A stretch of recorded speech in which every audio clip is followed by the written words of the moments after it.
Garebe en haar mamma en pappa het in die heuwels van KwaZulu gebly, die groen heuwels.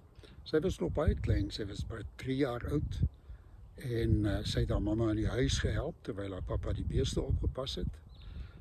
En sy het gehelp pap maak en sy het gehelp om van die klere te was. En op 'n dag toe roep haar mamma haar en sê vir haar: "Luister my kind, ek gaan vir jou na jou ouma toe stuur. Want kyk, ek gaan 'n babietjie kry. Miskien is dit 'n boetie vir jou of 'n sussie. En ek gaan nie tyd hê om vir jou al die aandag te gee wat jy nodig het nie. So, môre gaan jou pappa jou vat en dan gaan julle na jou ouma toe. En dan gaan jy daar bly tot ons jou laat kom." En Garebe was heeltemal tevrede want sy het baie van haar ouma gehou. In die volgende oggend het haar pappa haar handjie gevat en met haar oor die berg gestap.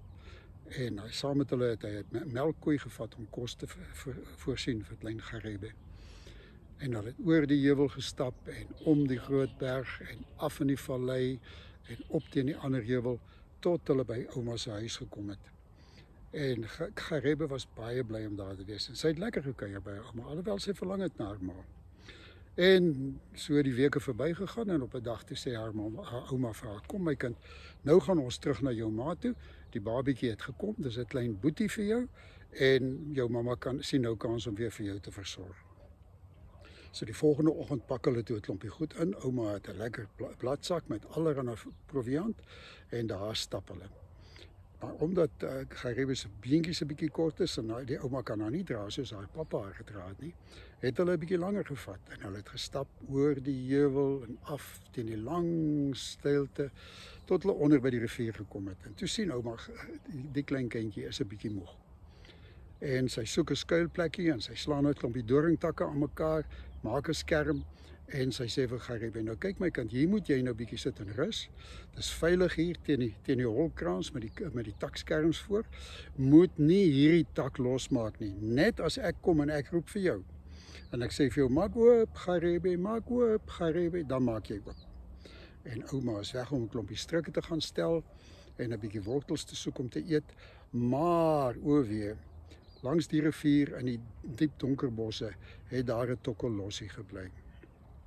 En 'n tokkelossie is soos 'n bobbejaan wat in die water bly, maar hy kan verander van vorm. En partykeer word hy 'n mens en partykeer word hy 'n hyena, veral in die dag, want tokkelossies hou nie van die daglig nie.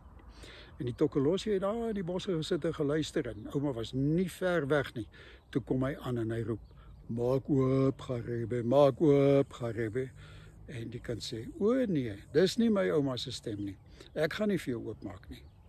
En die tokkelossie dink 'n bietjie en hy gaan haal 'n klip, mooi ronde klip, en hy sit dit in die vuur in die kole tot dit warm is en hy sluk dit in. En hy gaan terug en daar het hy 'n mooi sagte stemmetjie en hy sê: "Maak oop Garebe, maak oop Garebe." En Garebe dink: "Maar dit klink soos ouma se stem." En sy maak oop en die tokkelossie gryp haar en hy gooi haar oor sy skouer en hy hardloop met haar weg. Maar voor hy kon wegkom, het sy 'n handvol as uit die vuur uit gegryp. En na ouma 'n paar strikke gestel het en 'n klompie lekker wortels gekry het, gespit het, kom sy terug by die plek en sy sien: o wee, die doringskuiling lê oop en die kind is weg. Wat nou? En sy kyk en sowaar in die as van die vuur sien sy 'n tokkelossie se spoor. Wat sal sy nou maak? En sy kyk rond en sy sien, maar net daar waar die paadjie gaan, daar lê 'n klein smeerseltjie as. En sy volg en net 'n bietjie verder waar die paadjie vurk, daar's nog 'n bietjie as. En nog 'n entjie verder, nog 'n bietjie as. Sy dink: die slim kind, en sy volg die paadjie en sy volg die paadjie en hulle kom by 'n vurk en daar's nie as nie. Watter kant toe moet sy nou gaan? En sy kyk en sy kyk en sy sien daar's 'n bietjie blare van 'n willevyboom in die middel van die paadjie. En sy kyk terug en sy sien sowaar daar agter staan 'n willevyboom. Die kind het van die blare gepluk soos hulle verbygehardloop het. En sy volg dit en so volg sy dit. Dan sit willevyblare, later is dit kareeblare en ouma volg en ouma volg. Intussen tyd het Garebe gedoen wat sy kon om die spoor te merk en toe op 'n stadium toe sê die tokkelossie vir haar: "Nou is ek moeg, nou gaan ek slaap." En hy draai van die paadjie af en hy gaan soek onder 'n boom, 'n skuiling. Maar die tokkelossie kan nie in die sonlig uithou nie. Toe verander hy in 'n lelike ou groot hyena en hy sê vir haar, kom sit hier. En Garebe sit, en die hyena sit sy groot lelike ou kop op haar knieë neer en hy raak sommer dadelik aan die slaap. En Garebe sit en wonder, wat nou? Wat nou?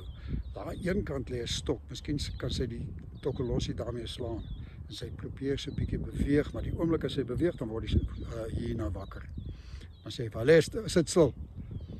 En sy wag, en sy wag, en sy wag. En na 'n rukkie hoor sy skielik in die gras, sjoef, sjoef, sjoef, soos iemand wat aangestap kom deur die gras.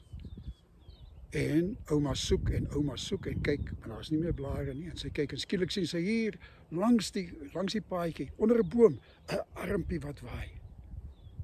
En ouma kom nader en so waar, daar's die kind en daar's die lelike hyena Tokolossie. En ouma wys vir die kind. En sy vat daar vuur maak goed en sy begin 'n vuurtjie maak met 'n draaistokkie. Sy draai die stokkie en sy draai die stokkie tot daar 'n koeltjie kom en sy blaas op die koeltjie. Sy sit daar vol grasies op en nie te lank nie toe is daar 'n vuurtjie. En ouma vat haar 'n vuuryster en sy sit dit in die vuurtjie en sy wag tot die vuuryster rooi warm is. En toe kom sy nader en sy kom nader en sy druk dit in die hyena se oor in tot hy dood is. En toe gaan sy en klein Garebe terug na die kampplek toe. En hulle het lekker gesmil aan die lekker bolle wat ouma uitgegrawe het.